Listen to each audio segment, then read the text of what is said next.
Bismillahirrahmanirrahim. Alhamdulillahirabbil alamin. Assalatu wassalamu ala nabiyyina Muhammadin wa ala alihi wa sahbihi ajma'in. Amma ba'd.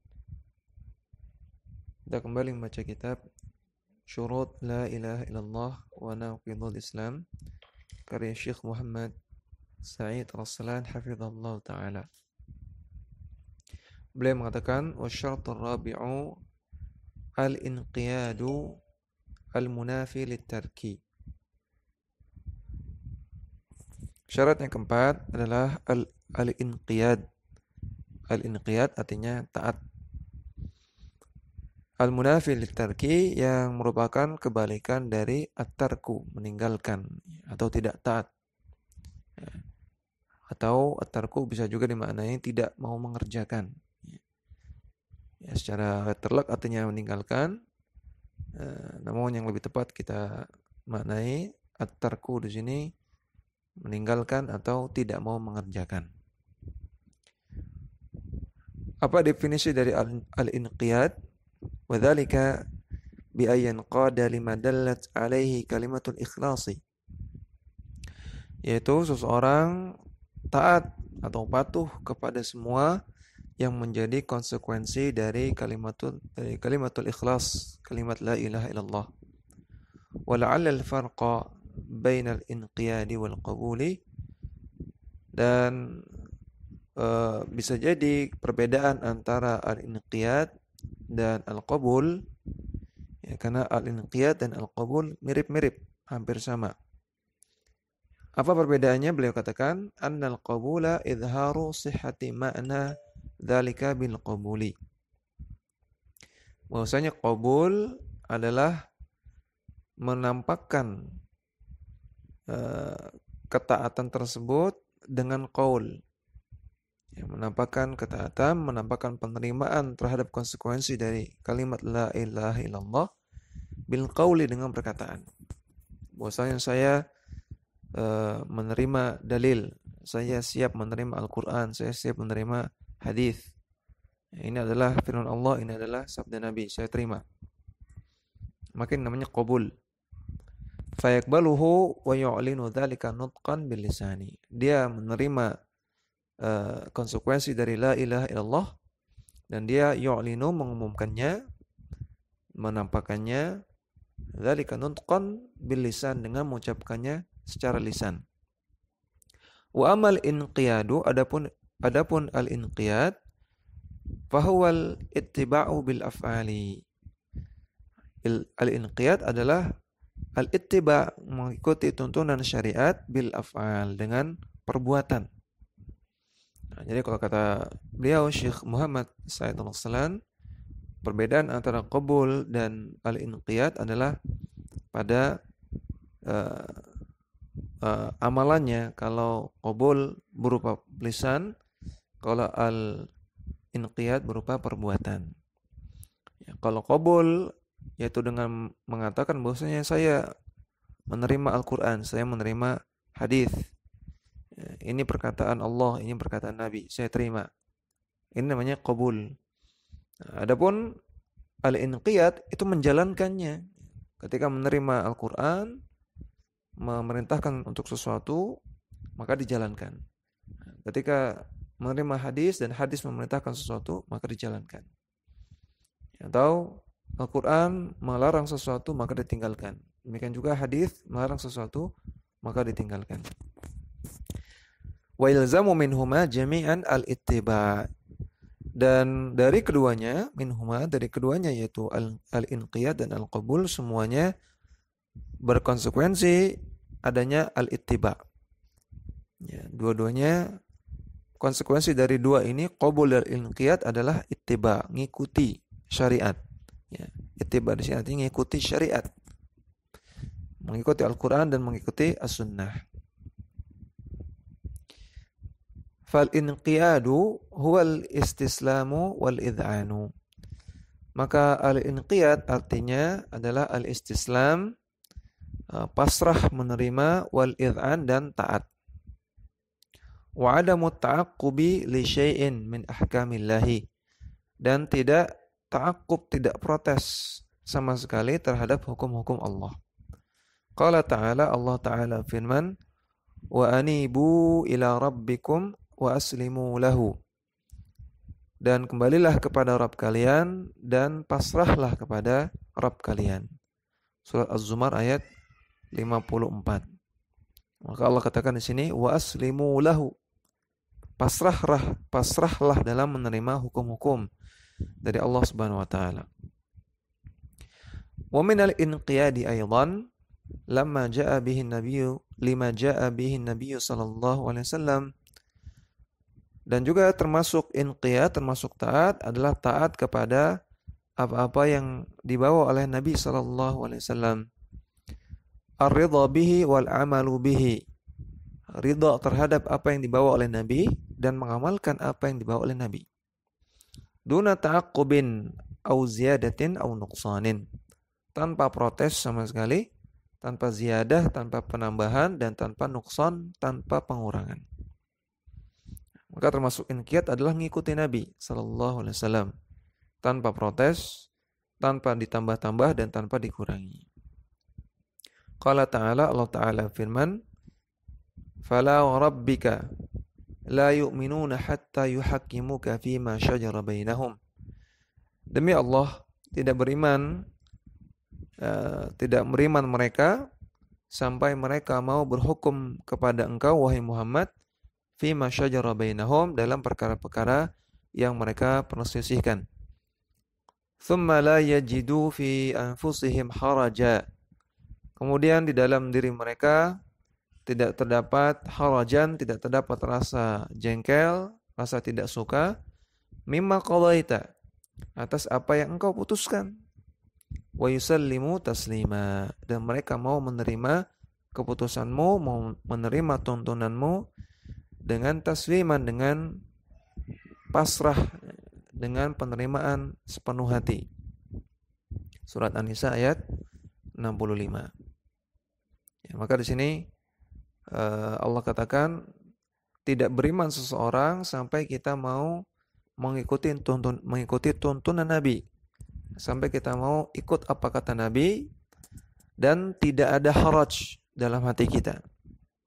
Ya, kalau mau ikut tapi masih haraj, masih jengkel, protes, tidak suka dengan tuntunan Nabi, maka belum dikatakan beriman, belum inqiyad. Ya, maka wajib ikut kata Nabi, ikut tuntunan Nabi dengan pasrah, dengan sepenuh hati, dengan ridha. Fa idza alima ahadun ma'na la ilaha illallah faqad jaa bisyartil awwali. Maka kalau seseorang mengetahui makna dari la ilaha illallah, maka dia telah memenuhi syarat la ilaha illallah yang pertama. Wa idza ayqana biha faqad jaa bisyarti tsani. Dan kalau dia telah yakin terhadap konsekuensi dari la ilaha illallah, terhadap makna dan konsekuensi dari la ilaha illallah, maka dia memenuhi syarat yang kedua. Wa idza qabilaha faqad jaa bisyarti tsalits. Dan dia kalau menerima segala konsekuensi dari la ilaha illallah, maka dia telah memenuhi syarat yang ketiga. Walakinnahu idza lam yanqad wa lam yud'in laha wa lam yastaslim wa lam ya'mal bimuqtada ma 'alima fa inna dzalika la yanfa'uhu. Namun kalau dia tidak taat dan juga tidak yud'in, tidak patuh, wa lam yastaslim, dan tidak pasrah dalam menerima, wa lam ya'mal, dan tidak mengamalkan konsekuensi dari apa yang dia ketahui tadi berupa makna dan kandungan dari la ilaha illallah dan konsekuensi-konsekuensinya, dia tidak melakukan ini semua, fa inna dzalika la yanfa'uhu, maka ini tidak bermanfaat. Wa min adamil inqiyadi tarkut tahakumi li syari'atillahi azza wa jalla. Dan di antara bentuk ketidakadaan inqiyad, tidak inqiyad, bentuk tidak inqiyad adalah tarkut tahakum, tidak mau berhukum dengan syariat Allah azza wa jalla. Wastibdaluha bil qawaninil wad'iyyati, dan menggantinya dengan qawanin, dengan undang-undang wad'iyyah yang dibuat oleh manusia. Di antara bentuk tidak inqiyad adalah tidak mau berhukum dengan hukum Allah. Allah larang syirik, tidak mau tinggalkan syirik. Allah larang bid'ah, tidak mau tinggalkan bid'ah. Allah perintahkan ikut sunnah, tidak mau ikut sunnah. Allah perintahkan sholat berjamaah, tidak mau sholat berjamaah. Ini bentuk tidak mau berhukum dengan hukum Allah. Dan semua bentuk maksiat itu termasuk tidak berhukum dengan hukum Allah. Semua bentuk meninggalkan ketaatan itu juga bentuk tidak berhukum dengan hukum Allah. Semua bentuk meninggalkan sunnah Nabi itu juga merupakan tidak berhukum dengan hukum Allah.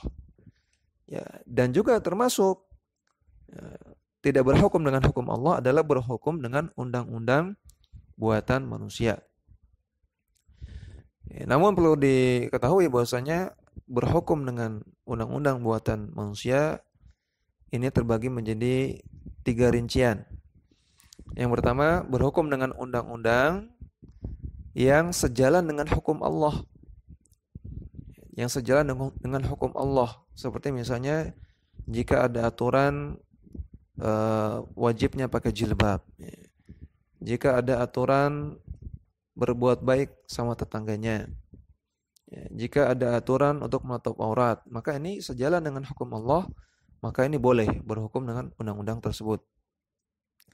Kemudian yang kedua, berhukum dengan undang-undang buatan manusia yang tidak ada perintahnya dalam agama dan juga tidak ada larangannya. Tidak ada perintahnya dan juga tidak ada larangannya dalam syariat, tidak bertentangan dengan syariat. Maka ini juga hukumnya boleh. Bahkan wajib jika pemerintah atau ulil amri memerintahkannya. Seperti misalnya taat pada undang-undang lalu lintas. Berhenti di lampu merah, berjalan di lampu hijau, tidak boleh parkir di tempat yang ada rambu, dilarang parkir. Maka ini tidak ada larangan dalam syariat. Tidak ada dan tidak bertentangan dengan aturan syariat. Dan ketika pemerintah memerintahkannya, maka termasuk dalam keumuman ayat atiullaha wa atiur rasula wa ulil amri minkum. Taatlah kepada Allah, taatlah kepada Rasulnya, dan taatlah kepada ulil amri kalian. Maka berhukum dengan hukum yang seperti ini boleh. Yang menjadi permasalahan adalah berhukum dengan hukum buatan manusia, undang-undang buatan manusia yang bertentangan dengan hukum Allah. Ya, yang berkebalikan, yang bersisihan dengan hukum Allah. Maka inilah yang bermasalah. Inilah yang disebut tidak inqiyad. Ya. Namun bukan berarti orang yang tidak berhukum dengan hukum Allah, kemudian dia berhukum dengan hukum buatan manusia yang bertentangan dengan hukum Allah, maka dia langsung kafir. Tidak. Ya, makanya Allah Ta'ala katakan, وَمَنْ لَمْ يَحْكُمْ بِمَا أَنْزَلَ اللَّهُ فَأُولَئِكَ هُمُ الْكَافِرُونَ. Allah juga katakan, وَمَنْ لَمْ يَحْكُمْ بِمَا أَنْزَلَ اللَّهُ فَأُولَئِكَ هُمُ الْفَاسِقُونَ. Allah juga katakan, وَمَنْ لَمْ يَحْكُمْ بِمَا أَنْزَلَ اللَّهُ فَأُولَئِكَ هُمُ الظَّالِمُونَ. Ada 3, ada yang kafirun, ada yang fasiqun, ada yang zalimun. Maka kata Syekh Muhammad bin Shalih Al-Utsaimin rahimahullah ta'ala dirinci. Orang yang berhukum dengan undang-undang buatan manusia yang bertentangan dengan hukum Allah bukan karena meremehkan hukum Allah. Ya, bukan karena melecehkan hukum Allah dan bukan karena dia berkeyakinan hukum tersebut lebih baik daripada hukum Allah. Ya, maka orang ini adalah orang yang zalim. Ya, faulaika humudz zalimun, orang yang zalim. Ya, tetap dia berdosa. Namun tidak kafir. Dia orang yang zalim. Dia masih berkeyakinan hukum Allah lebih benar. Namun dia tetap ngeyel berhukum dengan hukum selain Allah. Kemudian yang kedua, kalau seseorang berhukum dengan hukum selain Allah yang bertentangan dengan hukum Allah, bukan karena meremehkan hukum Allah, bukan karena melecehkan hukum Allah, dan bukan karena berkeyakinan bahwasanya hukum tersebut lebih baik daripada hukum Allah, namun dia lakukan itu karena mencari keuntungan duniawi, ya. Entah karena mencari uang, entah karena mencari kedudukan, mencari nama, mencari ketenaran, mencari ridha manusia atau yang lainnya, maka dia adalah orang yang fasik. faulaika humul fasiqun.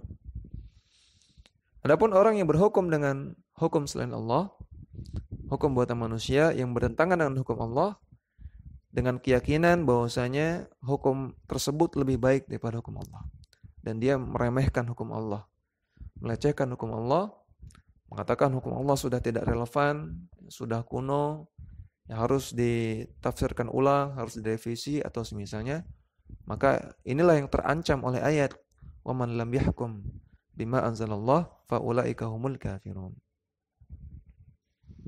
Demikian yang kita sampaikan pada kesempatan kali ini, mudah-mudahan bermanfaat. Wassallallahu ala nabiyina Muhammadin wa ala alihi wasallam.